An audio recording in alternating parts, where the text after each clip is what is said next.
After a lengthy discussion, we decided to get a divorce. The moment I signed the divorce papers and was about to leave, Carter said something unbelievable. "So, where's my alimony in the divorce settlement?" The cause of the divorce? Carter's infidelity in the first place.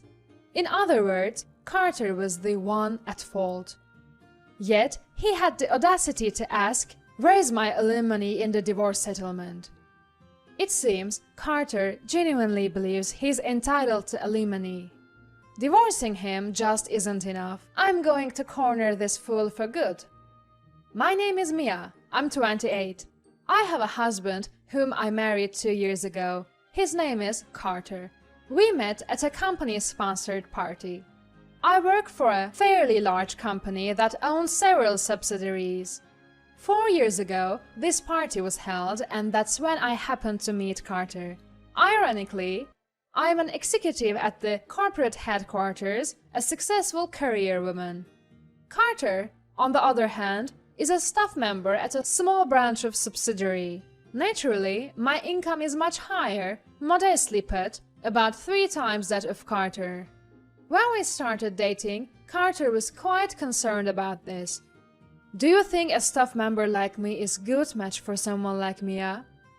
"Carter, I don't worry about things like that. But still, I feel inadequate as a man." "So, are you going to give up on our future just because of that?" "I love you, Mia, but I might cause you hardships. If we become a family, supporting each other is a given, right? Even now, you're supporting me, Carter." "Mia, yeah, you're right. I'll work hard for a promotion." And so, our relationship officially began. After about a year and a half of dating, we got married 2 years ago.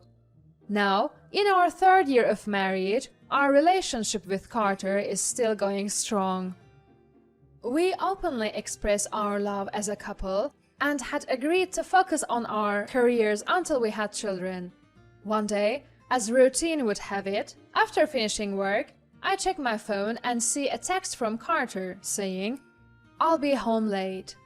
He is apparently grabbing dinner on his own, so I decide to treat myself to a meal out before heading back. After showering, I'm lounging in the living room when I hear the door creak open. "Welcome home," I call from the couch. But as soon as I see him, it's clear something's off. Carter's face is like a dark cloud. I've never seen him this down before. Baffled, I hesitantly speak up. "Carter, what's going on? You look really down." Well, if something's up, you can tell me. We're a couple, after all." "Yeah, you're right. Since we are a couple, we need to talk." Carter nods as if making a difficult decision, then drops a bombshell. "Mia, I want a divorce." "Excuse me?" His words shake my voice involuntarily. I question my own hearing. Shocked by this out-of-nowhere revelation, I reply to Carter. "Hold on, wait! A divorce? Why all of a sudden?" "It's, differences in values, I guess." "What? You've never mentioned this before." "No, it's not that. I realize I'm just not right for you, Mia." "What are you talking about? When we started dating, we agreed that supporting each other as a family is a given, didn't we?" "Well, yeah, but..." Carter avoids eye contact, stumbling over his words. His behavior was nothing short of suspicious. He is definitely hiding something. Convinced of this, I confront Carter, raising my voice. "So, you're still dodging the issue? What are you talking about?" "It's weird, Carter. You suddenly want a divorce out of the blue? Differences in values? That's just an excuse. There's another reason, isn't there?" "That is..." "Enough! Just tell me already!" Tears brimming, I make my plea, and Carter shows an uncomfortable face. Realizing he can't keep hiding, he drops another bomb. "She's pregnant." "What? Pregnant? Who is?" "My girlfriend." "Girlfriend?" Whose girlfriend are you talking about? My girlfriend is pregnant. That's why I want a divorce. Carter's been cheating. Typically in dramas, you see wives wrapped in anger, grabbing their cheating husband by the collar or cursing them out the moment they found out. But I'm feeling none of that. Instead, my love for Carter cools instantly. My ability to make swift judgments, cutting off anything unnecessary, has contributed to my career growth. What's no longer needed should be discarded immediately. This decisive action has indeed fueled my ascent in the corporate world. This time, I labeled Carter as unnecessary in my life. That's all there is to it. Ignoring how I feel, Carter awkwardly peeks at my reactions. At this point, there is no turning back or rebuilding anything. Actually, I don't even want to rebuild. Taking a deep breath, I confronted Carter. So, let's get to the point, Carter. You want to divorce me, don't you? Yeah. Kids need a father, and I want to take responsibility for my girlfriend and our unborn child. You can't even stay faithful to one woman, and now you're talking about responsibility? Don't belittle me. I truly love her. Fine, got it. Then let's divorce. What? Carter, surprised by my quick agreement, eagerly asked, Really? Oh, so he really wants to divorce me that fast. I felt a bit hurt, but honestly, it doesn't matter anymore. In my mind, Carter is someone I've given up on. We vowed to love each other, and yet he cheated on me within 2 years. On top of that, he got his mistress pregnant. I despise him. If anything, I'd rather be the one to call it quits. I found myself wanting to cut ties as soon as possible.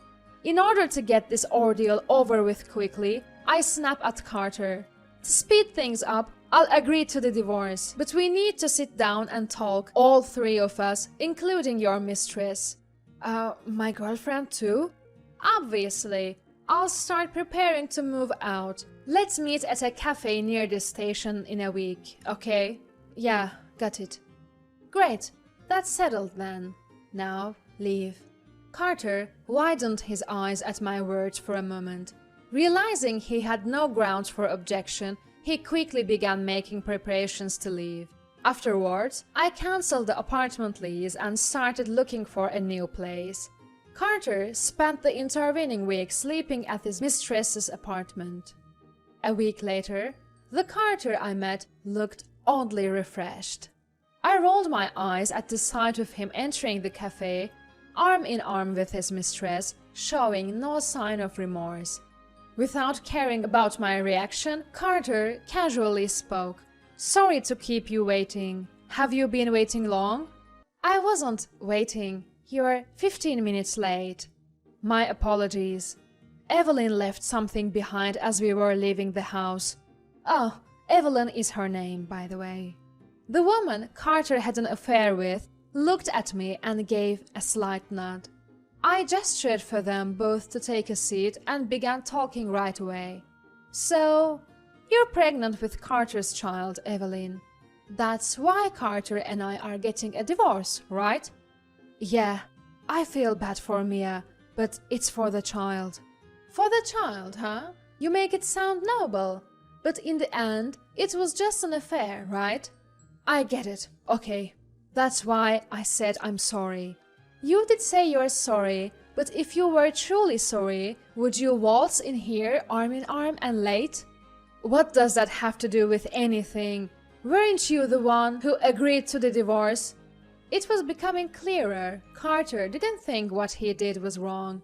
But getting upset about it now won't change anything. The divorce is final. I just want to get it over with as quickly as possible. I sighed and extended my hand to Carter. Do you have the divorce papers? Yeah, here. And you filled out your part, right? Of course. All that's left is for you to sign and submit it. Alright, I'll sign it now.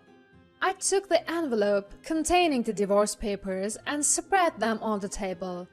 I signed my section. When I glanced up, Carter and Evelyn looked like a childish couple holding hands and gazing at each other. At this point, I'm beyond anger and irritation.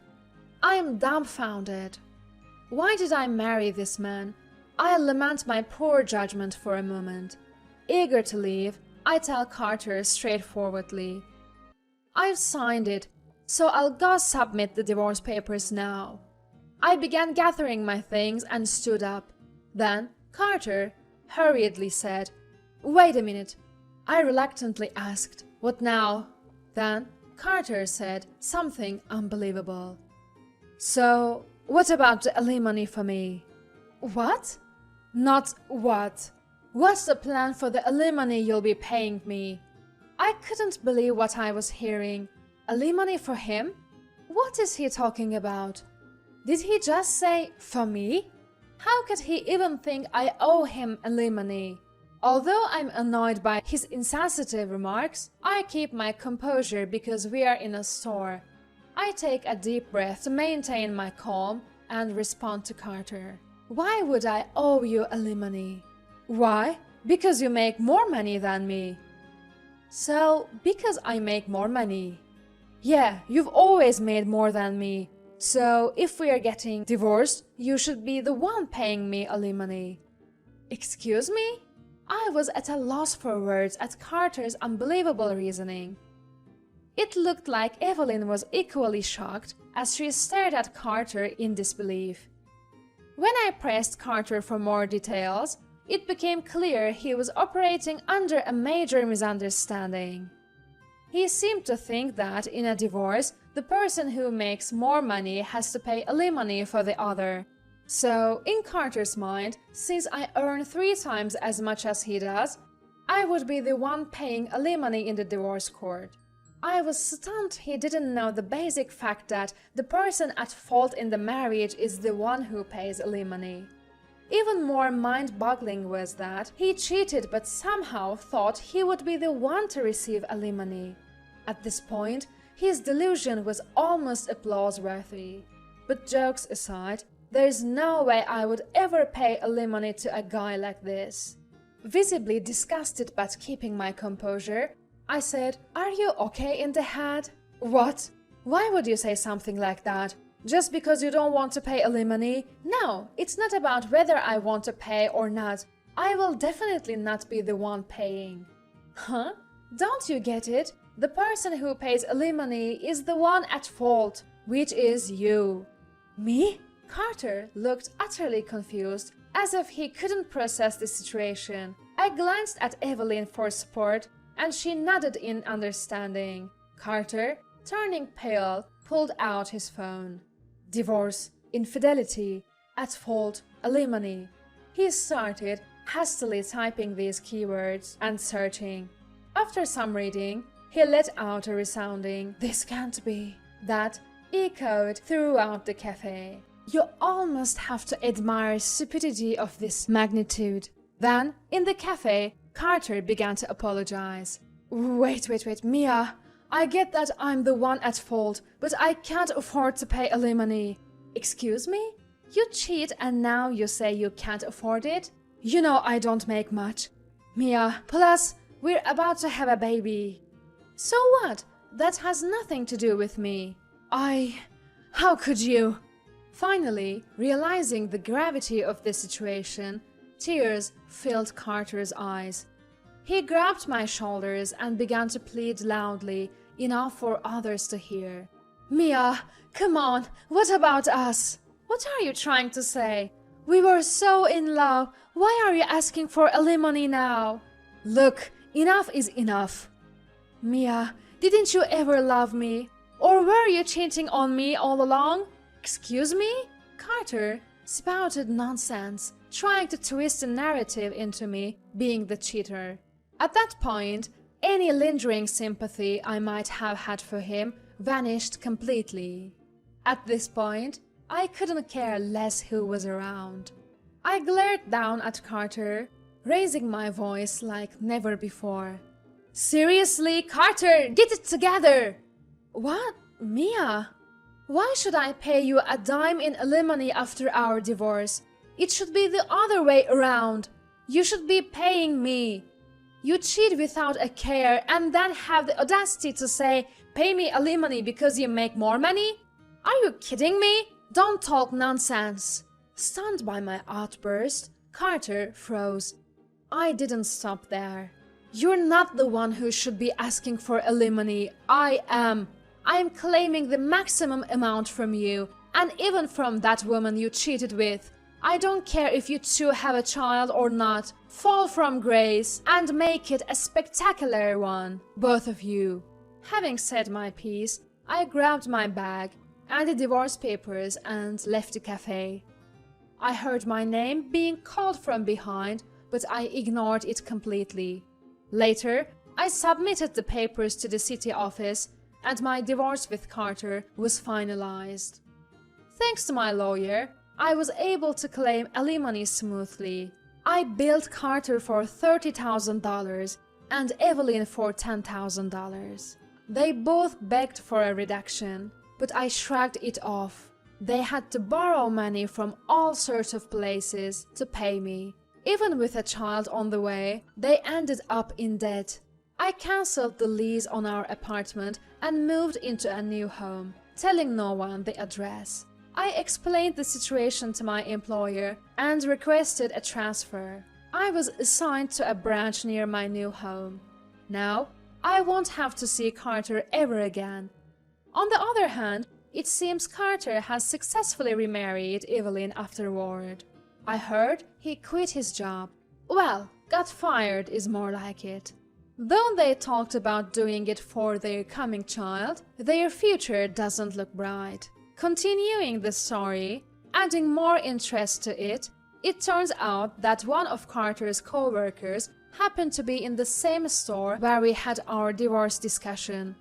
The co-worker apparently overheard the entire conversation, and it became the talk of the office. Now, Carter is getting cold stares from everyone. Did you hear? He cheated and still asked his wife for alimony. Really? Disgusting. Stupid too. Poor wife. Yeah, he was like, she earns more, so she should pay me alimony. Crazy, huh? That's just unbelievable. Makes me sick. Eventually, Carter was encouraged to resign and is now juggling part-time jobs while looking for a new full-time position. Despite Evelyn being pregnant, he works from morning till night. Debt from the divorce settlement, future child support. Just imagining it totals up to a huge amount.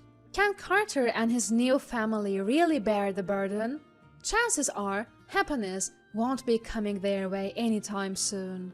But I don't pity them. They deserve to struggle. Though the divorce was a setback for me, I feel fortunate that it happened before kids were involved. From now on, I plan to invest both time and money in my own happiness.